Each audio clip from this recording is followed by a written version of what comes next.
Existiu um tempo em que o desespero se instalou no coração de um povo. Um tempo onde a glória de uma nação se desfez em cinzas e a promessa de uma linhagem real se extinguiu diante dos olhos de um rei. Naqueles dias sombrios, a Babilônia, um império de ferro e fogo, cercou Jerusalém. Nabucodonosor, o conquistador impiedoso, apertou o cerco e a cidade, que já foi o coração de Judá, se transformou em uma prisão de paredes rachadas e almas famintas. Zedequias, o último rei, um fantoche em seu próprio trono, assistia impotente ao colapso de tudo que conhecia. Mas o destino, para ele, guardava uma crueldade inimaginável. O final da linhagem não seria silencioso. Seria uma imagem gravada a ferro e fogo em sua memória. Nabucodonosor, em sua fúria calculista, capturou o rei. E ali, na frente de todos, em um espetáculo de pura dominação, a tragédia se desdobrou. Um a um, os filhos do rei foram brutalmente executados, a vida se esvaindo sob o olhar atormentado do pai. A cada golpe, a cada grito, uma fatia da alma de Zedequias era arrancada. A visão de seus filhos sendo ceifados foi a última coisa que seus olhos viram. E em um ato de crueldade final, os olhos do rei foram arrancados. O mundo para ele se tornou uma escuridão sem fim. Uma tela preta onde apenas a memória de seus filhos mortos brilharia para sempre. O mundo viu o último rei de Judá ser destruído. A cidade, a mesma cidade que ele falhou em proteger, foi então consumida pelas chamas. A destruição total. O fim de uma era. Mas para onde vai a esperança quando não há mais nada a ser visto? A milhares de quilômetros de distância, na terra dos babilônios, um homem se levantava. Seu nome era Ezequiel. Exilado, assim como milhares de outros, ele estava distante de sua pátria, longe do cheiro da terra de Israel, longe dos escombros de Jerusalém. Ele e seu povo cativos se tornaram estranhos em uma terra exótica e opressora. E foi neste cenário de desalento, onde o luto e a desesperança eram os únicos companheiros, que a mão do Senhor veio sobre o profeta. Deus, o mesmo que parecia ter abandonado seu povo, tinha uma mensagem, uma visão, não de destruição, mas de algo ainda mais assustador e, ao mesmo tempo, de uma promessa que desafiaria a própria lógica da morte. Ezequiel, em seu espírito, foi transportado para um lugar que faria o sangue gelar. Ele seria o único a testemunhar o Vale da Morte. Ezequiel se viu no meio de um vale de morte e silêncio. Não havia vida, nem pássaros cantando, nem o farfalhar de folhas. Apenas o sopro frio do vento movendo a poeira. E no chão, um mar de ossos, incontáveis, brancos, quebrados, espalhados. Ossos de braços, pernas, crânios vazios. Uma necrópole a céu aberto. Eles estavam lá há tanto tempo que o sol e o tempo os haviam branqueado até a alma. A secura era o testemunho do tempo. O vale já foi o cenário de uma batalha, de um exército que foi varrido da face da terra. E agora seus restos, um monumento macabro à futilidade da vida, era um símbolo. Aquele vale era a própria alma de Israel. Esfacelada, sem esperança, um povo quebrado em pedaços e jogado ao vento. E Deus, em sua voz poderosa, fez a pergunta que ressoou pelo vale vazio. Filho do homem, podem estes ossos viver? A pergunta era uma provocação, um desafio à razão. Olhando para aquela paisagem impossível, qualquer homem diria não. A ciência, a lógica, a própria natureza da morte gritam não. O que estava morto, morto ficaria. Mas Ezequiel, um profeta de Deus, sabia que a resposta humana não era suficiente. Senhor Deus, tu o sabes. A única resposta possível. A resposta que admite a impotência humana e a onipotência divina. É a resposta do desespero que se agarra à única esperança restante, o próprio Deus. Essa pergunta ecoa através do tempo, nos desafiando a acreditar no impossível. Podemos nós, em nossos próprios vales de ossos secos, encontrar vida? A nossa esperança, nossa revitalização, não pode vir de nós mesmos. Não é o resultado de uma estratégia humana ou de uma nova filosofia. Como o profeta entendia, a vida só pode ser infundida por aquele que a cria. E é aí que a verdadeira jornada de Ezequiel começa. A ordem de Deus foi clara e desafiadora. Ele não deveria apenas observar, ele deveria agir.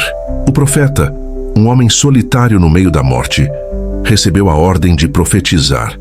Ele deveria falar com os ossos, falar com os mortos. O poder da palavra de Deus, carregado pela voz de um homem, seria o catalisador de um milagre. O que a ciência considera loucura, a fé chama de milagre. E o profeta, em sua obediência, levantou a voz, e um som estranho começou a ecoar no vale. Ezequiel profetizou. E enquanto as palavras saíam de sua boca, algo inacreditável aconteceu. Um ruído. Não um som alto, mas um rangido lento e constante, como de engrenagens de um relógio antigo, ou de algo que estava quebrado, mas agora se unia. O profeta assistiu, atônito, a um espetáculo que desafiava a natureza. Os ossos que jaziam espalhados começaram a se mover, a rastejar uns em direção aos outros. E então, osso com osso, eles se uniram. Crânios se conectaram a colunas vertebrais, fêmures a tíbias. O que era um monte de fragmentos se tornou, diante de seus olhos, um exército de esqueletos. Mas o milagre não parou por aí. Conforme os esqueletos se formavam, tendões e músculos começaram a envolver a estrutura óssea. O cinza da morte foi substituído pelo vermelho da vida. Carne e pele surgiram, cobrindo os corpos, transformando os esqueletos em cascas vazias de homens. Os rostos, antes crânios sem vida, agora tinham feições. E os olhos, antes órbitas vazias, agora eram janelas para o nada. E ali, de pé, estava um exército de corpos sem vida. Eles tinham a forma humana, a anatomia perfeita, mas não havia respiração. Eram corpos perfeitos, mas mortos. Apenas um aglomerado de matéria sem fôlego. A visão era perturbadora. Um exército de zumbis silenciosos, parados em reverência macabra. O que faltava era o que realmente importava: o espírito. A Bíblia nos ensina uma verdade profunda. A palavra de Deus, por si só, tem o poder de organizar, de reestruturar, de dar forma ao que é sem forma. Ela pode nos dar a forma externa de um crente, a aparência de vida. Mas sem o sopro, a essência da vida, somos apenas corpos mortos. Muitas igrejas, muitas vidas, podem ter sua organização em ordem. Ezequiel, diante daquele exército, recebeu a segunda ordem.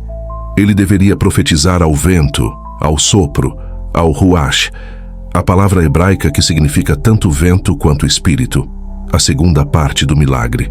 Ezequiel obedeceu mais uma vez. Ele profetizou ao ruach, e o impossível se tornou realidade mais uma vez. O sopro de vida, a essência do espírito, entrou naquelas formas vazias. Os corpos, que eram apenas cascas, foram preenchidos com a vitalidade que apenas Deus pode dar. Um murmúrio se espalhou pelo vale. O som da respiração, o som dos corações batendo. Aos poucos, as expressões de vazio foram substituídas por uma vitalidade inconfundível. Os olhos que antes eram janelas para o nada, agora brilhavam com a luz da vida. E então eles se levantaram. Um exército grandioso, vivos, restaurados, totalmente transformados. A visão se tornou clara. O vale dos ossos secos era Israel. O povo, espalhado e em cativeiro, havia perdido a esperança. Eles diziam: nossos ossos estão secos, nossa esperança se perdeu. Mas Deus prometeu algo impensável. Ele os levantaria de suas sepulturas, os traria de volta à sua terra. Ele não estava apenas prometendo uma ressurreição física, mas uma restauração nacional e espiritual. O que era impossível para os homens era mais do que possível para Deus. A promessa era clara: porei meu espírito em vocês e vocês viverão, e os colocarei em sua própria terra. O povo que tinha sido destruído seria revivido e restaurado à sua antiga glória. Onde havia morte, haveria vida. Onde havia desespero, haveria esperança. Esta visão não era apenas para Israel. É um espelho para as nossas próprias vidas. Quantos de nós já estivemos em nosso próprio vale de ossos secos? Em momentos de desespero, de perda, quando a esperança se esvaiu e a vida se tornou uma paisagem árida. Nossos sonhos, nossos relacionamentos, nossa fé se tornam ossos secos, sem vida. Mas a mensagem de Ezequiel é um grito de esperança. A revitalização espiritual não vem de nós, ela vem do poder da palavra de Deus, que dá forma e estrutura, e do sopro do Espírito Santo, que infunde vida. Precisamos dos dois.